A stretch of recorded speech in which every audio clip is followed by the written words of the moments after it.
Welcome to Global Optimum, the podcast dedicated to making you a more effective altruist. I am Daniel Gambacorda. We're going to start off today with a groaner. What do you call meta-ethics that are better than yours? You call them beta ethics. They're beta. This episode will feature two segments: Apply Psychology, in which I'll finish up my discussion of how it is that cognitive biases evolved, and Check This Rec, in which I will provide you with a recommendation of a book, article, podcast that perhaps you are not familiar with. Let's get into it.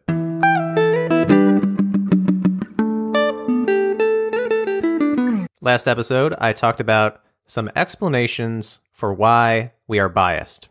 If it's generally a good thing to perceive the world accurately and behave rationally, then why do we see all of these systematic deviations from rationality that we call biases? In the last episode, I talked about heuristics and artifacts. In this episode, I'm going to introduce one more explanation for why we are biased. Then I'll talk about how we can apply this explanation to understand some psychological phenomena. The third reason why we all suffer terribly under the heavy weight of cognitive bias is self-deception. We deceive ourselves. We did not evolve to perceive the world accurately per se. We evolved to reproduce, and sometimes it's adaptive to believe false things because believing those things ultimately helped us reproduce.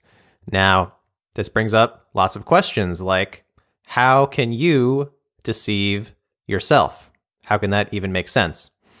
And you may also wonder, but Daniel, in the last episode, you argued against self-deception. You said we see ourselves as better than average in all sorts of ways, but then you rejected the explanation that we have these beliefs to make ourselves feel good. So what gives? To which I would reply, first of all, call me Dr. Gambacorda. You're getting a little too familiar.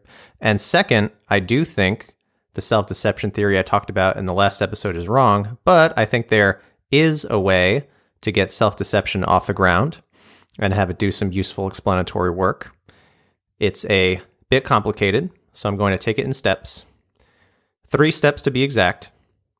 And before I go into the steps, I want to clarify that I'm totally kidding. You can call me Daniel if you want, but I will hate you for it. Step 1. A lot of what determines our reproductive success depends on other people. We have to show other people that we are worth having around. We compete to attract mates and friends. We compete to be members of groups. We compete for social status. Some of this competition entails showing off, showing why we would be a great partner, a great leader, and so on. To show off to people, we try to look good, sound smart, be funny. We show off our talents with performances. We happen to mention impressive facts about ourselves when we're in conversation. In the business, we call this signaling. Signaling just means communicating information. For our purposes, I'll usually talk about it as a person conveying information about themselves to other people. When people talk about signaling, there's often an implication that the signaler is getting some kind of selfish benefit from the signaling. And importantly, the signaling function of our behavior is often not conscious. Much of what we do in our lives is signaling. You can say that at least part of the reason why we play music, make art, play sports, get degrees, buy stuff, part of the reason is signaling. Signaling pervades our lives even when we aren't aware of it. Next, step 2 in our journey towards making sense of self-deception. We human beings consciously deceive one another. We lie. We are all liars. Studies in which participants keep a journal of the lies they tell suggests that on average, people lie once or twice a day. I'm going to read a quote from an article about lying titled Cues to Deception by DePaulo and colleagues. Quote, people lie most frequently about their feelings, their preferences, and their attitudes and opinions. Less often, they lie about their actions, plans, and whereabouts. Lies about achievements and failures are also commonplace. Occasionally, people tell lies in pursuit of material gain, personal convenience, or escape from punishment. Much more commonly, however, the rewards that liars seek are psychological ones. They lie to make themselves appear more sophisticated or more virtuous than they think their true characteristics warrant. End quote. Little lies about little things are pretty common. You're invited to a thing, and you say you can't make it, even though you could make it. You just don't want to go. Big lies about big things are more rare. Lying is very useful. It helps to prevent people's feelings from being hurt. It can help potentially awkward social situations go more smoothly. When we're playing out social norms, we often don't really care about the truth. When an acquaintance asks, "How are you?" it's a polite greeting, and they likely don't want to talk about whatever problems you're dealing with. So it's considered acceptable to say you are doing fine, even if you are not doing fine, so that you don't burden the other person. And crucially, lying helps us get what we want. People lie to look good and to get out of trouble. For example, you see lots of lying in romantic relationships. The dating site OkCupid has published data showing that in online dating profiles, it seems pretty common for people to lie about their height. People lie about how much money they make. People upload pictures taken years ago when they were younger, which isn't a lie per se, but can definitely be deceptive. Lying helps us signal what we want to signal, and that helps us get what we want.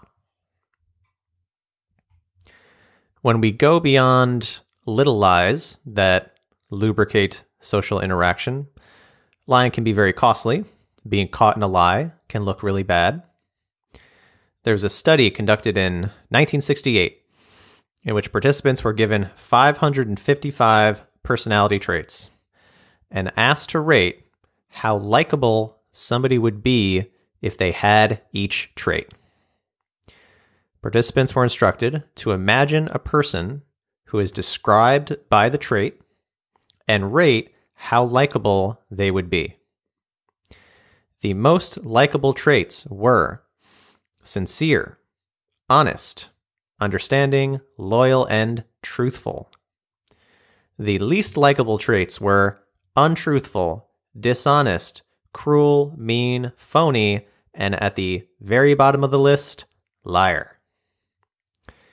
It makes sense. We wouldn't like liars because the person that lied to you today is more likely to lie to you tomorrow, and being deceived can make us worse off. Given the costs of lying, people are generally honest when their goals are attainable through honest means.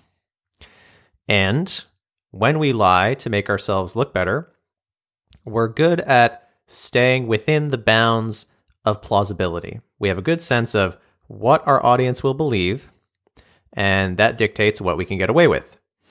You see the same thing with cheating behavior in studies where participants can make more money by cheating on a test. The standard finding is that cheating is common, but people generally only cheat a small amount. They don't cheat as much as possible in a way that would make it obvious that they were cheating. And finally, when we lie, we try to avoid bald-faced lies. We try to avoid saying things that clearly show that we have the intent to deceive. Rather, we omit information, we tell half-truths, we try to maintain plausible deniability so that we can look like we weren't really trying to lie. Recently, a colleague asked me if I finished submitting an application, and I said no. Now, the full truth is, I didn't plan on submitting the application, but for reasons I did not want my colleague to know that. In this case, I didn't technically lie, but my colleague still left the conversation thinking I would submit the application in the future, so I was still being kinda sorta deceptive. Kinda sorta deception is common. Given how useful deception can be, you would expect there to be an evolutionary arms race between lying ability and lie detection ability. If lying is useful, you might think we would evolve to be good at it. And if being deceived is costly, you might think we'd evolve to be able to detect deception. Of course, you see arms races like these throughout the animal kingdom. For example, predators getting good at hiding themselves and prey getting good at detecting predators. In the case of lying, who has come out ahead, the liars or the lie detectors? The consensus amongst psychologists is that people are bad at detecting lies. A 2006 meta-analysis, which included 206 studies of almost 25,000 participants, concluded that people can detect lies with, on average, 54% accuracy, with 50% being chance. So people are just a bit better than chance at detecting lies. Therefore, should we conclude that liars have emerged victorious in the competition between deception and deception detection? Personally, I'm skeptical. One typical kind of lie detection study will have participants tell truths and lies on video. The videos are then shown to a different group of participants who make guesses about whether the speaker in the video is lying or telling the truth. This kind of methodology leaves a lot to be desired in terms of generalizing to the real world. First off, in the real world, lies are embedded within some context. There is some shared information between sender and receiver, and the lie has to accommodate that shared information. A lot of what can tip us off that somebody is lying is the plausibility of the lie given the other information we have. We should perhaps not be that surprised that it's easy to lie in psychology studies when there's no shared information between sender and receiver, so all the receiver has to go on is voice, body language, facial expression, etc. Second, in real life, we can interrogate liars. So if we suspect lying, we can ask follow-up questions that force the sender to produce more details, a task that could require a lot of creativity to pull off well if you're lying. And third, in real life, there can be high stakes for the liar, and those high stakes can make it harder to lie, at least in some cases. So my takeaway from the psychology literature is people have some capacity to detect lies, even in highly artificial, zero context, low stakes situations. That makes me think that in real life, we probably have some non-trivial ability to detect lies, at least when we're motivated to do so. There's plenty of research investigating how people communicate differently when they're lying. I've cited just one paper in the show notes if you want to take a look. So if lying is useful and even adaptive, what could evolution do to make us better at deception? This leads us to step 3, our final step to understand self-deception. We deceive ourselves in order to better deceive others. Lying is costly, and lies are detectable. So we evolved to, for example, have an inflated view of ourselves so that we can credibly signal to other people how great we are. Self-deception exists to help us signal to others our good features and hide our bad features. This is made possible by the fact that the mind is modular. Since the mind is made up of many different parts, and there is nothing that forces those parts to be consistent with one another, the part of you that thinks in sentences and talks to people can have a biased perspective, even if the truth is tucked away somewhere else. This theory I'm putting forward is known as the press secretary model. According to this model, you can think of your mind as a government.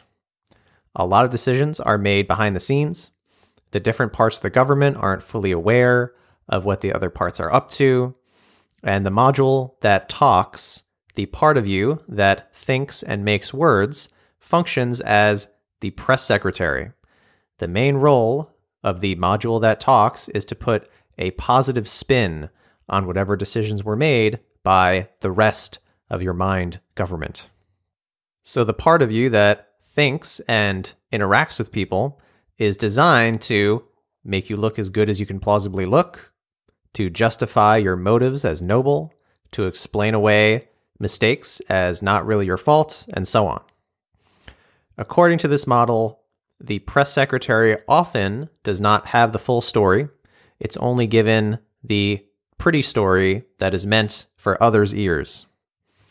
The part of you that thinks and talks doesn't have access to all the motivations behind your behavior, only the noble motivations that will sound good to other people.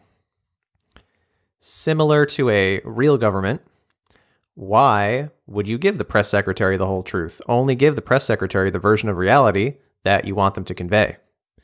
If you also give them the truth, then that will just make it harder to sound convincing.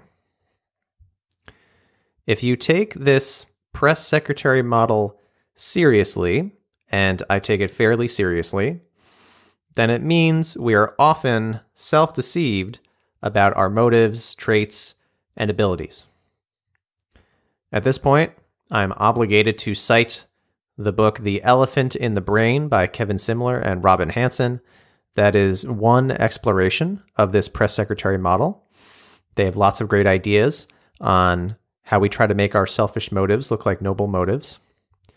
For the rest of this segment, I'm going to focus on particular biases that are a product of our self-deception and other psychological phenomena that can be explained, at least in part, by the press secretary model.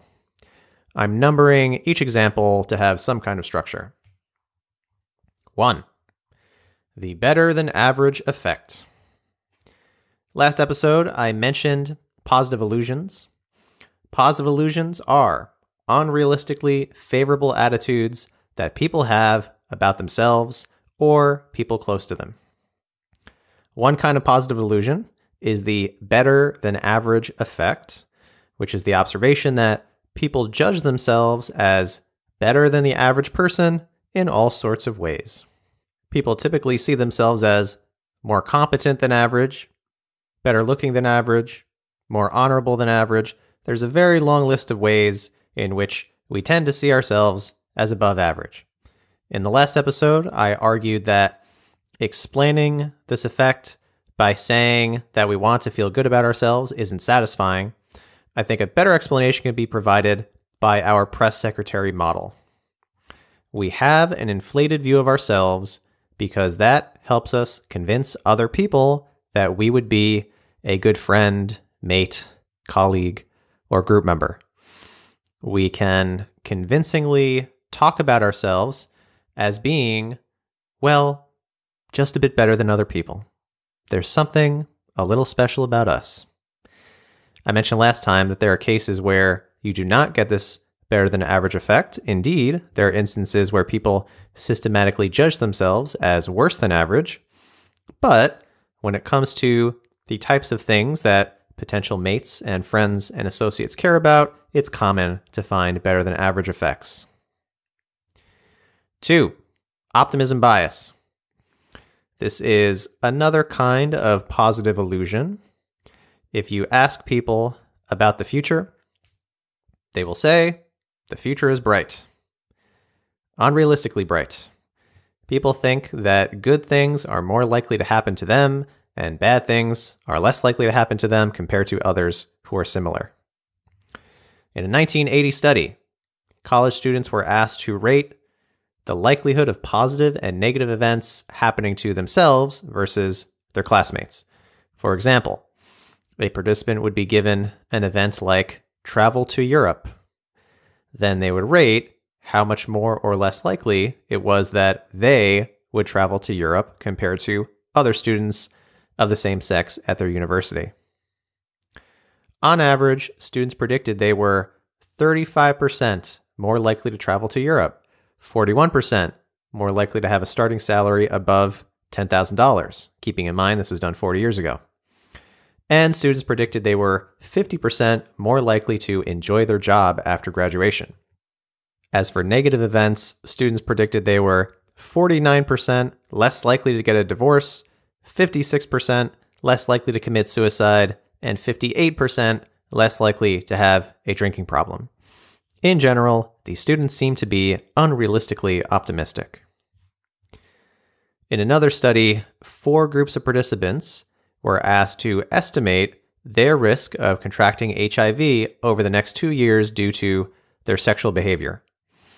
They were also asked to estimate the risk that a randomly chosen person who was the same age and sex as themselves would contract HIV over the next 2 years due to their sexual behavior. On average, all groups estimated that a randomly chosen person would be more likely to contract HIV than they themselves would. That is all well and good, standard optimism bias. However, one of the groups consisted of sex workers and people who had visited sex workers. The men in this group had an average of 21 sex partners over the past 6 months, 14 of those being sex workers. And the women in this group averaged over 500 partners in the past 6 months. And even this group thought their future HIV risk was a bit lower compared to a randomly selected person of the same sex. I think optimism bias can at least partially be explained as functional self-deception. We want to affiliate with people who, first and foremost, will be around in the future. If you are dying, your value as a social exchange partner goes way down. So our press secretary makes sure that we can credibly convey to other people that we are healthy and we are going to be able to stick around. Consistent with this, smokers, but not non-smokers, avoid learning about the harmful effects of smoking. Likewise, when people have their cholesterol measured and are then asked in the future to recall their test results, they commonly misremember their cholesterol as being lower than what it was, and this effect gets more pronounced as you look at people with higher cholesterol. So we're biased towards being over-optimistic about our health, plausibly in order to look healthy to others. As for other optimism biases, we want to affiliate with people who are on the up and up. In general, it's better to have a friend or a mate who's going up in social value rather than down. So when asked, the press secretary will say that the future is bright, that if anything, things will get better. In one study, participants listened to an interview in which a male student was asked to estimate his chances of getting an STD, getting into a car accident, and getting heart disease compared to other students at his university. There were 3 conditions. In one condition, the man in the interview was optimistic. He said his chances of these bad things happening were lower compared to his classmates. In the second condition, he said his chances were about the same as his classmates. And in the third condition, he was pessimistic. He said his risk of these bad things were higher compared to his classmates. In all 3 conditions, he gave the same reasons for his estimate. The only thing that changed was his estimate. Participants listened to one of these 3 interviews and then rated the man on various dimensions. In the condition where the man was pessimistic, participants said it would be less fun to meet him. They weren't as interested in being friends with him. They didn't want the man on their sports team. And this seemed to be driven by the fact that participants felt that his pessimism was a signal of hopelessness, sadness, and depression. So optimism plausibly functions as a social signal to persuade others that we are worth affiliating with. 3. Self-serving bias. Self-serving bias refers to the observation that when we perform well, we have a tendency to take the credit. We attribute good performance to factors within ourselves, like our intelligence. However, when we perform poorly, we are quick to explain it away by pointing to situational factors. We find some way to blame other people or any feature outside of ourselves so that the poor performance doesn't reflect on our internal characteristics.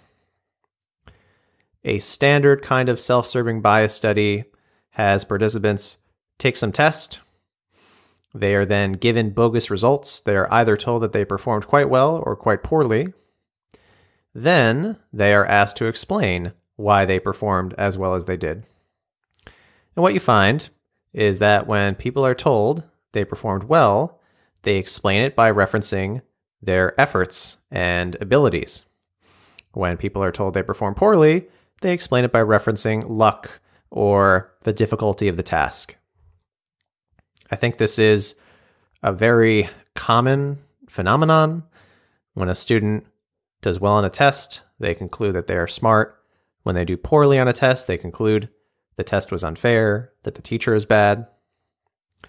One area of life where I've seen this a lot is when people talk about past romantic relationships. I've noticed a very strong trend whereby when people talk about why a past relationship ended, it is always a story about all the mistakes that the other person made. It is always the other person's fault. Probably, when relationships end, most of the time, both partners made mistakes throughout, and understanding why the relationship ended is not as simple as pointing to a few mistakes made by one person.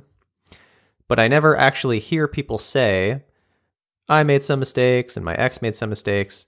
Rather, people talk about past relationships as if they were perfect angels, and then their ex went and ruined everything. Of course, sometimes we consciously choose which details to reveal to people in order to make a good impression, but I suspect that self-serving beliefs are often unconscious. When somebody says their ex ruined their relationship, I think that they mostly believe it. It just naturally occurs to us that when we do well, it really is because we're talented, and when we do poorly, it really is someone else's fault, or it's because of some other excuse. This fits in well with our press secretary model, where the module that talks, the part of you that reflects on why you performed as you did, is processing information in a biased way that just so happens to allow you to look better to other people. We deceive ourselves about our performance so that we can more effectively deceive others. 4. Certainty signaling. When we communicate, there's all sorts of ways that we modulate the level of certainty in what we're saying. One reason we do this is to accurately convey to our audience our level of confidence, because we want our audience to have accurate information. For example, say your friend is driving and you're in the passenger seat. You're trying to figure out how to get to your destination, and you are both unsure of how to get there. If you have an idea about what direction to go in, you might communicate that along with your level of certainty so that your friend can make a better judgment. For example, if you are positive that you should take a left at the next traffic light, you might say something like, take a left at the light. If you are unsure, you might say something like, I think you should take a left at the light. And by communicating the fact that you're unsure, you're telling your friend that they can weight your advice less and maybe ignore it if they think they have a good idea for how to navigate. There are, of course, many instances where the interests of senders and receivers aren't totally aligned, so receivers may be skeptical of what senders are putting out there. For example, if somebody is trying to impress you on a date or a job interview, you might look for indicators that speak to the likelihood that the information being shared is accurate. One of these indicators is the certainty with which the information is conveyed. If somebody confidently says, "I am sure that Vermont is bigger than New Hampshire," then you'll believe it more compared to if they meekly say, "I believe Vermont is bigger than New Hampshire." And by the way, Vermont is bigger than New Hampshire. Or is it? Are you swayed by my confidence? Anyway, certainty signals are kept in check by reputational costs. If somebody expresses something with a lot of certainty and it turns out to be wrong, it looks bad. It makes you look unintelligent, gullible, or maybe dishonest.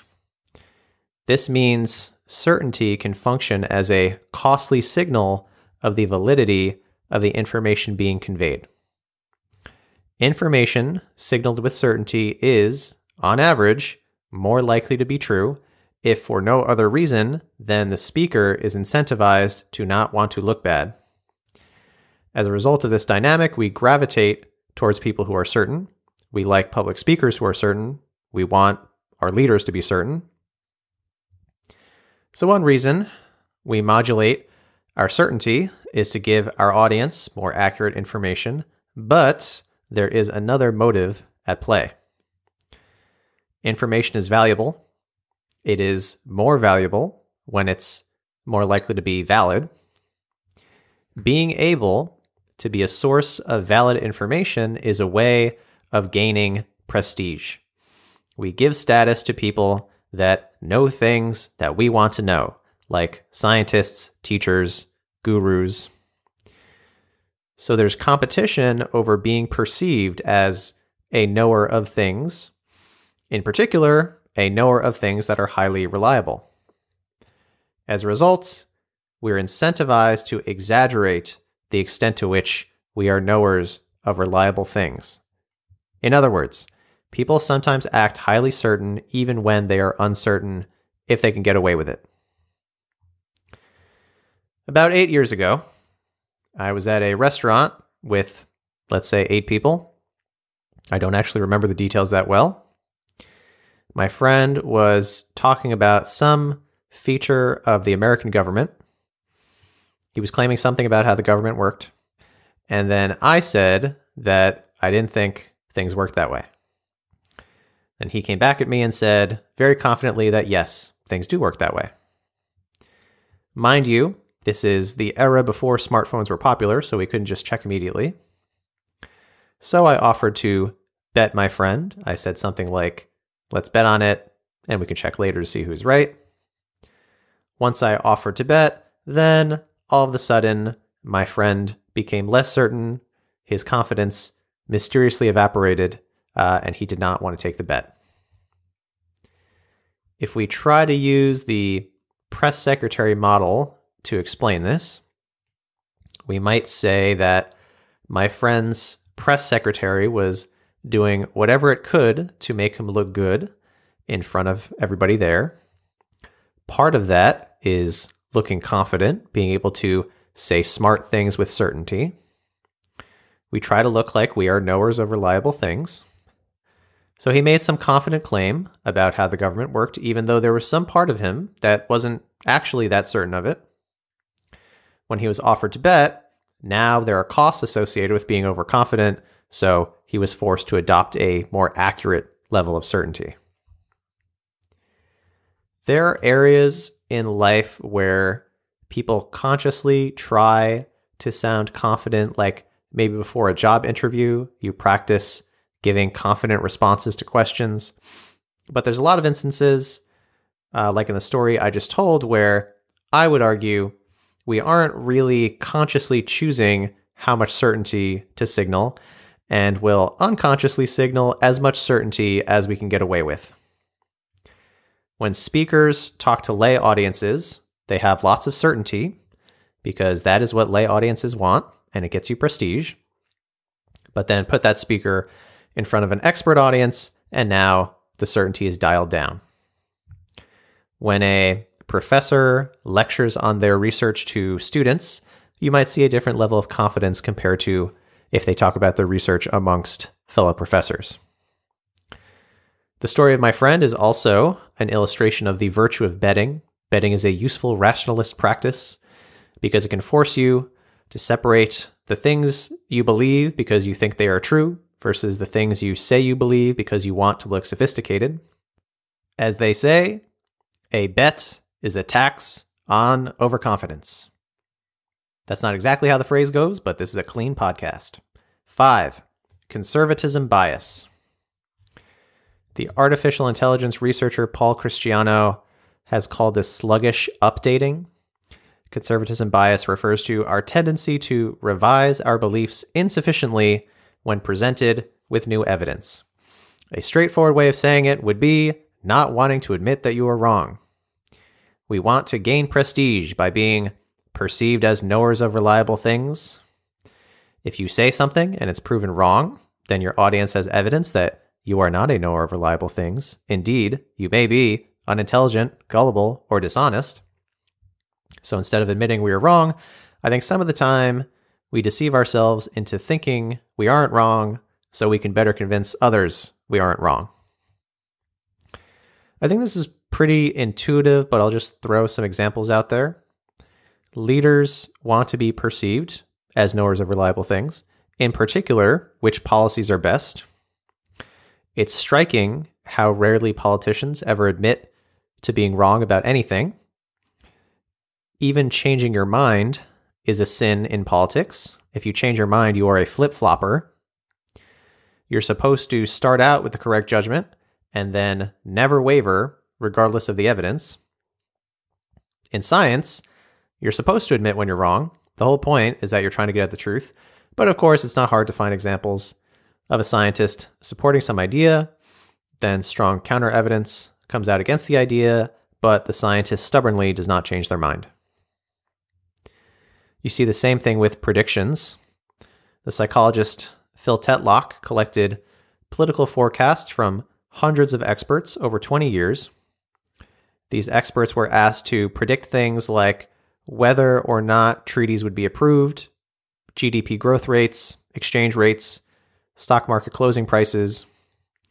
One finding from the research is the experts didn't do much better than informed non-experts and generally did worse compared to simple models. Another finding is that when they got it wrong, they often had an excuse for why their prediction was still a good prediction in retrospect. After making a failed prediction, the expert might say they were wrong because something very unusual happened, which made prediction impossible. Or that even though the prediction was technically wrong, they were almost right. Or that their prediction hasn't come true yet, but certainly will in the near future. Notably, when experts make correct predictions, they never say that they just got lucky because something unusual happened. Unusual events only make the world unpredictable when your prediction is wrong. Paul Christiano has a blog post in which he talks about observations he's made regarding how people update probabilities. He says, when someone makes a probability judgment public and then evidence changes their mind, they don't update their public probability as much as they should. If somebody publicly says there's a 75% chance of recession next year, then a month later they get evidence that 50% is a better estimate. They don't want to look like their original prediction was bad, so they won't update all the way down to 50%. Instead, if you ask them, they may say their new estimate is 70%. So when we give probability estimates and they change throughout time, we update too sluggishly. We are too conservative in our updates so that our previous estimate doesn't look bad. As with other examples of conservatism bias, the idea is that this is not conscious. Rather, our press secretary really is genuinely convinced that we were right all along, so that way we can convincingly persuade other people that we were right all along. 6, in-group bias. We favor the groups we are a part of. When somebody on our team does something bad, we say, it's not really that bad. But when somebody on the other team does something bad, we are quick to conclude that this bad thing they did means they are fundamentally a bad person. You see in-group bias in politics, sports, religion, lots of other areas of life. There's certainly a lot going on when it comes to in-group bias. I'm going to focus on the biased beliefs it can produce. For example, a few years ago, there was a controversy in the National Football League, which came to be called Deflategate. The New England Patriots were accused of intentionally deflating their footballs below the minimum allowed pressure in order to give themselves an advantage. I don't really follow football. I don't have an opinion about whether the Patriots are guilty. But while this controversy was going on, Americans were polled regarding whether or not they thought the Patriots were innocent. The data is broken down into what percent of participants in each state think that Tom Brady, quarterback of the Patriots, is innocent. When you look at the data, there's a pattern that very clearly jumps out, which is most people around the country did not think Tom Brady is innocent. In California, 26% thought he was innocent. In Texas, 18%. Wyoming, 0%. The percent innocent for each state is generally around 15 to 30%. But when you look at New England, about 80% of participants thought Tom Brady was innocent. Maine, 84%, New Hampshire, 82%, Massachusetts, 81%, and Rhode Island, 78%. So what a coincidence that it is the people of New England who think that the New England Patriots are innocent. Why is it that we happen to believe that our groups are the good groups, other groups are not as good, members of our group are good people, and so on? So far, I've explained self-deception biases by saying that they help us convince others that we are worth affiliating with. You can apply a similar kind of argument to in-group bias and say that in-group biases exist so we can convince other people that our group is a good group. If we could convince others that our group is a good group, we look good for being a part of the good group, and we can get advantages for our group that we can benefit from. I think this explanation might get you some of the way. I think another important driver of in-group bias is loyalty signaling. Our beliefs are shaped by what will help us convince our fellow group members that we are loyal to the group. Loyalty is very important for groups.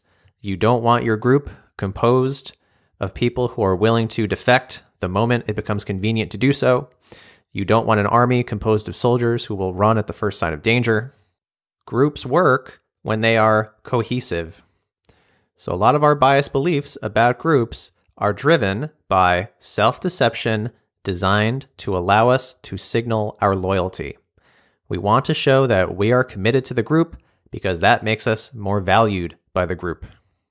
We're proud of how long we've been a fan of our cherished sports team, and we denounce others who become fans just because the team started winning recently.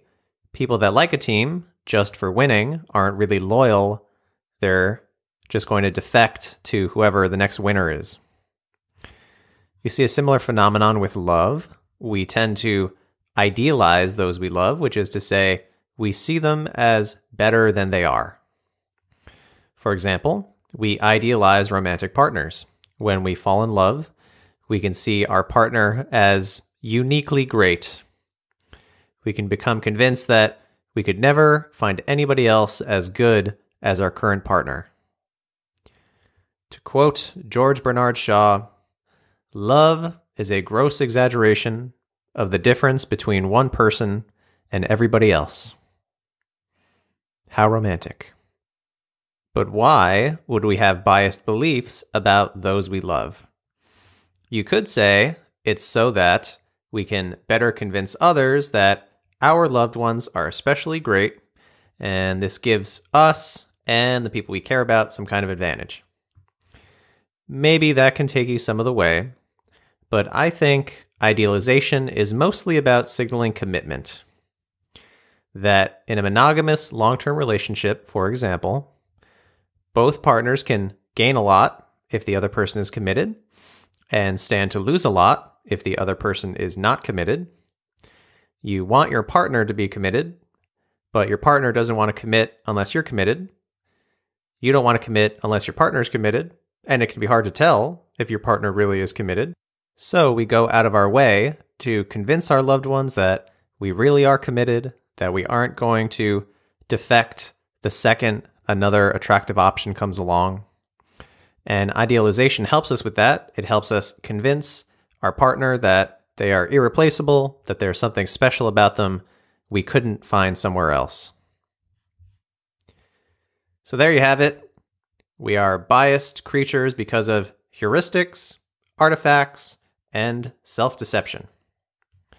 My parting thought for this segment is that understanding biases is mostly useful for understanding yourself rather than other people. We are all biased, and it screws us up in various ways. And oftentimes we don't notice until years later when we reflect on the decisions we made and think about how bad they were in retrospect.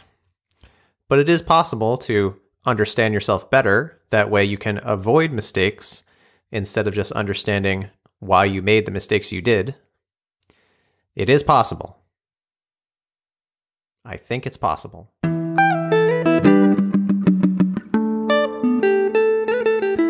In this segment, I recommend some bit of media that you are perhaps unfamiliar with. This episode's rec is the website edge.org. That is edge.org. Edge. Edge is an online magazine that explores scientific and intellectual ideas. It has a lot of great video interviews with scientists and philosophers, including Dan Dennett, Stuart Russell, David Chalmers, Daniel Kahneman, Phil Tetlock, Richard Dawkins, Jan Tallinn, Steven Pinker, Jonathan Haidt, and many others. Edge also has an annual question. Each year, they get lots of great thinkers to write a short essay response to the same question. Last year's question was, what scientific term or concept ought to be more widely known? If you want to know what scientific concepts ought to be more widely known, and you have a sec, check this rec.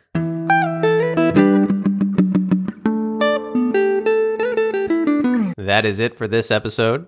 The sources that I've referred to throughout the episode, including this week's rec, can be found in the show notes. Now go forth and make history.